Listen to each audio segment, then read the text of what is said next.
Welcome back. Now we're looking at illegal wildlife trade. Late January this year, more than 8 million US dollars worth of elephant tusk and pangolin scales were confiscated by Hong Kong Customs from a shipping container coming from Nigeria, making this the biggest seizure of pangolin scales by value and weight ever in the city. Another incident back in October 2018 led Vietnamese authorities to intercept more than 8 metric tons of pangolin scales and ivory, also arriving from Nigeria. Experts warn that illegal killing, smuggling, and other forms of illicit trade in wildlife do not only hurt the economy and the ecosystem, they also fuel organized crime as well as feed corruption and insecurity, undermining the sustainable development of the country. The illegal trade in wildlife has caused the decline of many species in Nigeria and the world. To help us understand this, we have Solomon Adefolu, Illegal Wildlife Trade Project Coordinator. Thank you for joining us. Thank you, Brother. Also here is Yemisi Oke, Advocacy Coordinator, Nigeria Conservation Foundation. Thank you for having us. Okay. How did Nigerians discover that they could make money from pangolin scales? You want to answer that question? Okay, because there's a great market in the Asian community. So the market is available there. Anyway, internet. Internet. Yes, and there is a demand. Whoa, pangolin scales. Do we have so many pangolins in Nigeria?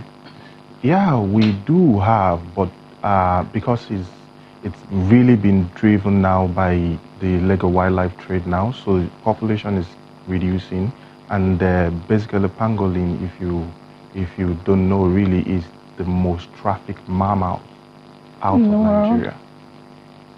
Pangolin? Yes. It's the most trafficked mammal out of Nigeria. So it's a big issue, and there's a market. Now, yeah, we see, for the benefit of those who don't even know what the pangolin is, what is the pangolin, and what makes it so valuable? All right, pangolins are mammals and they are anteaters, and the scales, everything about them is very, very, very medicinal, according to the Chinese.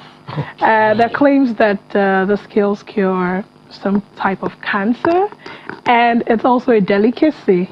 You know, in China, you know, an average bowl of pangolin pepper soup costs about $100 to $200. $200 US dollars. Yes, for please. a bowl of pepper soup. Pepper soup, yeah, it's a delicacy. I'm short of words. Yeah, so this demand is what drives, you know, it is what is driving species decline in Nigeria. And of course, Nigeria is a source country as well as a transit country. So you have lots of exports, you know, going out and they're shipping it by the thousands. But China has pangolins, hasn't it? Oh, they've exhausted theirs. They've eaten it all up. Oh, yeah. And used it for medicinal Is it a question of awareness, or awareness as in the importance? Or let me swing it this way. What's the importance of the pangolin to the Nigerian ecosystem? Yes, for the Nigerian ecosystem, pangolins, because they also play their part in food chain in terms of they take up what is called the ants as food, and when they take up these ants as food, these are in terms of genetic engineering, in terms of the soil engineering, they bring kind of tilling into the soil, and thereby making crops grow at some point, and by so without by burying into the soil, because they look for insects, and the process of looking for insects, they bury into the soil, aerate the soil. Yes, for engineering, soil engineering. So that makes crops grow and all of that. But because we don't we don't recognize these, and if we do recognize these, there are other challenges facing Nigeria. So basically, there are priorities for people, and people are we are clamoring about poverty everywhere, and people see it as a source of income generation. So they either look at what is in it for them rather than looking at the role they play in the ecosystem. Okay. Let me see, you are the advocacy coordinator. This scenario that was created in the opening, how much success are you having in your advocacy work to prevent those kinds of occurrences? We've recorded a level of, success so far. In the last 3 years, we have raised the awareness. Any arrests? A few arrests, yes. A few arrests here and there. But we're at the point where the grassroots do not even know that these things are, illegal. And we're not even doing them in a sustainable way. There's also the problem of even the law enforcement officers as well having issues with making arrests regarding illegal wildlife trade because they are not even, some of them are not even aware of the part of the law, that states this. So we have made... I should therefore assume that in your advocacy job, you're also teaching them about these things. Oh, yeah. So that when they see them, they can recognize them. Oh, yeah. And that's what we're working currently on a project. And it's the first project that is being funded by the United States Fish and Wildlife Service in Nigeria. And although it's basically about vultures, that's another topic for another day. It's about vultures, how people trading in vulture parts for traditional and belief-based use in Nigeria. But, we're also bringing law enforcement agencies to the fore, and we're educating them, and we're taking them along with this. There are laws that we do have against the selling or, trafficking of some of these animals. And now, with this conversation we had before, that they are obsolete. I mean, for instance, you're told you pay like 50 naira for illegal trade in elephant. Is it 50 naira? 500 naira for illegal trade in elephant tusks. No wonder we're losing all the elephants.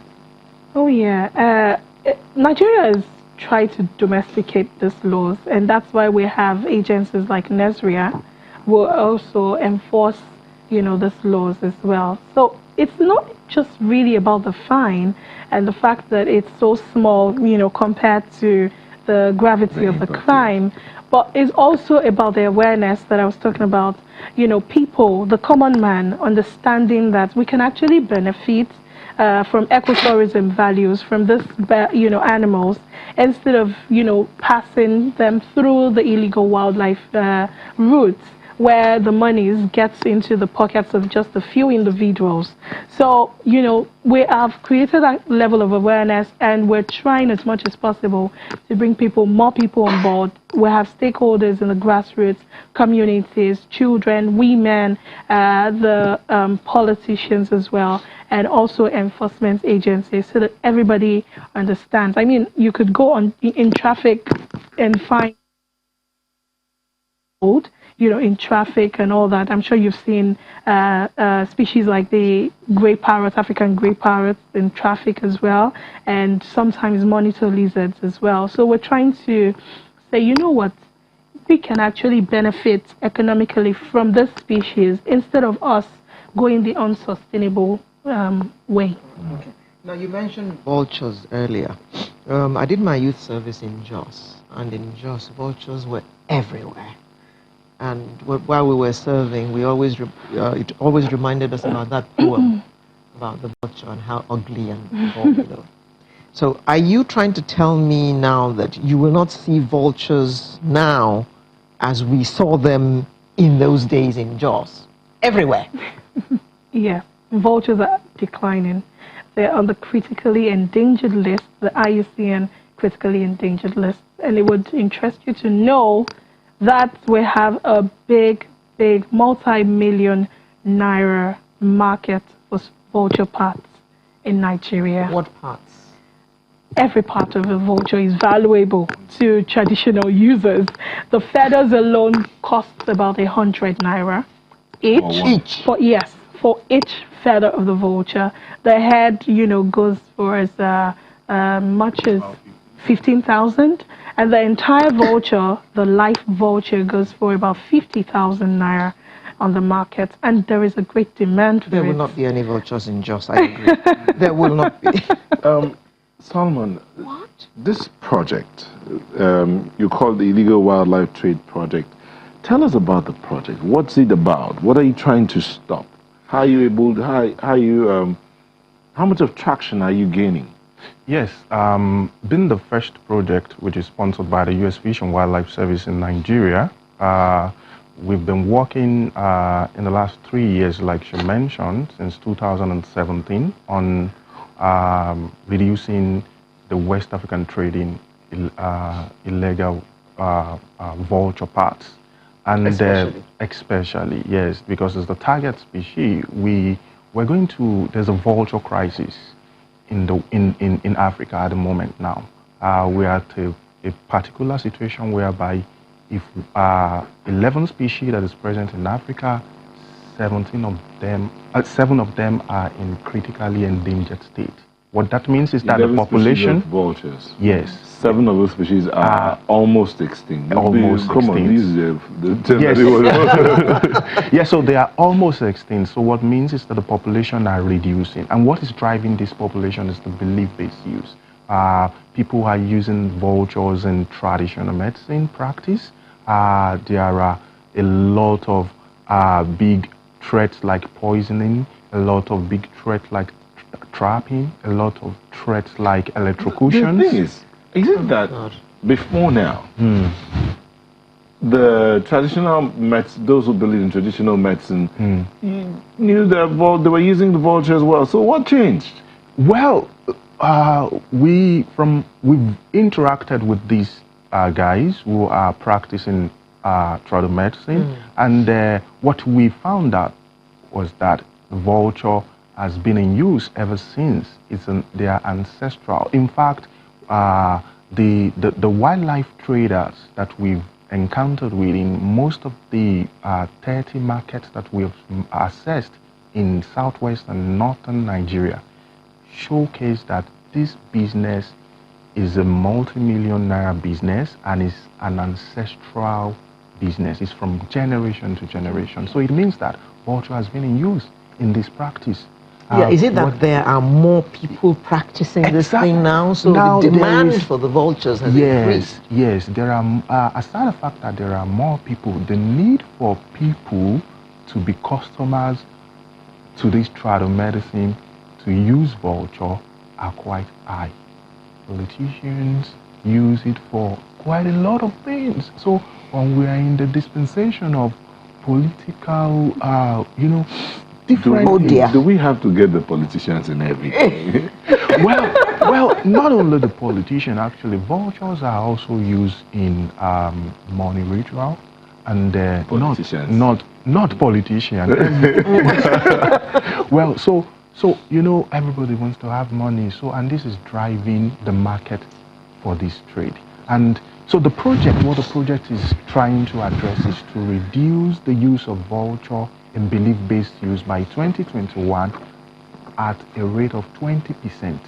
And when we have been able to achieve that, how we want to achieve that is to be able to strengthen law enforcement agencies like Yemisi mentioned earlier. We want to be able to build capacity of these guys to know the NDLEA, the Nigerian Customs, the Nigerian Police, the Immigration, all of those guys who are at the border control needs to be aware of these species. Do we still have a ranger service? I mean, those that look after the wildlife. The wildlife. Yes, we have them in national parks. We have them in states.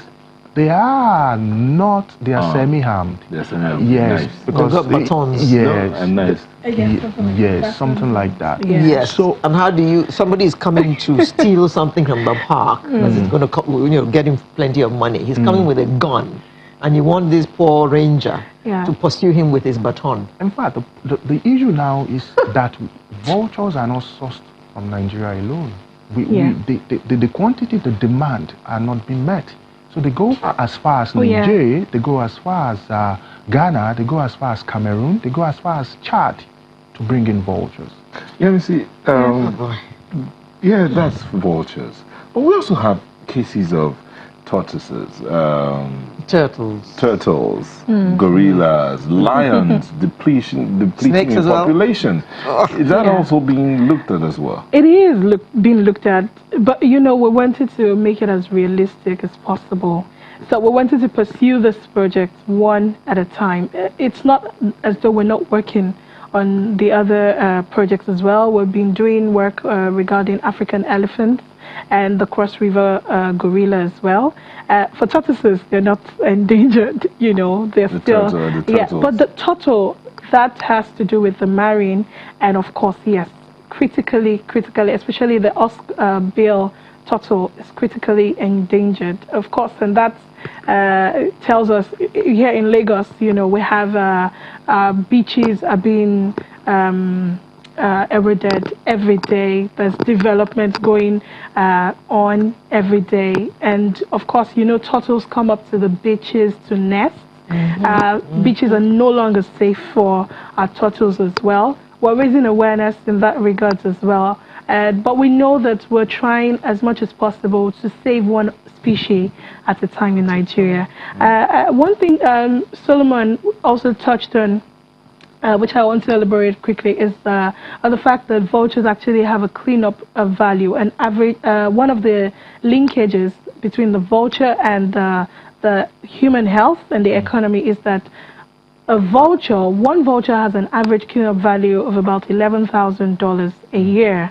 And what that means is that they rid the environment of, you know, a lot of diseases and Ebola, anthrax, you know, a lot of things that would not affect them. So they clean up the environment. We call them nature's environmental inspectors.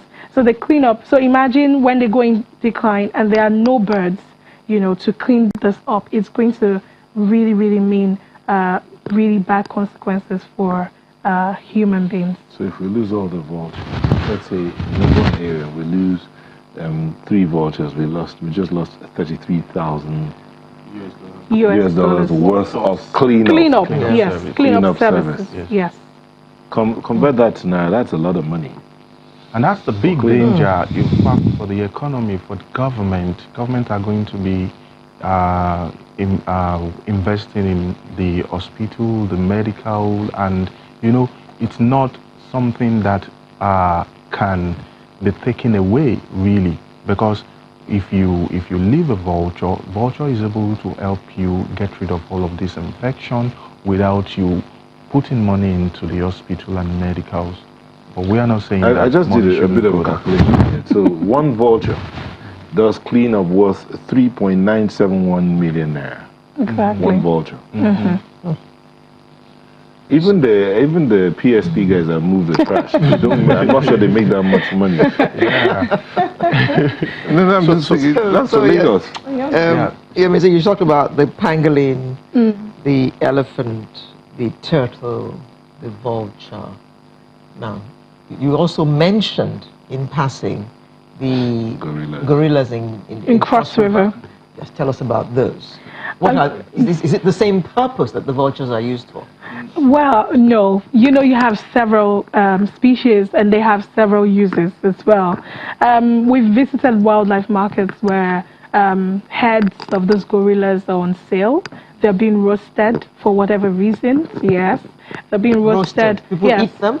No, for you know, lots of good luck, clean uses like skin problems as well, epilepsy, sometimes even madness or mental illness, sort of, you know. So we work to ensure the protection of the Cross River gorilla, like I mentioned, and we have an office in Cross River State because NCF, Nigerian Conservation Foundation, works in key biodiversity hotspot areas to ensure that we bring awareness to the people and also to conserve the species. So we work with it, you know, on different species, you know, as well. You know, any other high-paying species? Elephant. Okay, we've got pangolin, turtle, vulture, elephant, and gorilla. Yeah, those are the main ones. And the West African manatee. Manatee? Oh, yeah. Okay. How do they get the manatee? We have manatees in the Niger Delta area, coastal areas. And most often you see that on the blogs and all that, where they say something washed up ashore, and then you see a lot of people surrounding and cutting in pieces, and they will say, and they post it on Facebook and all that. Usually, oftentimes, it's usually manatees.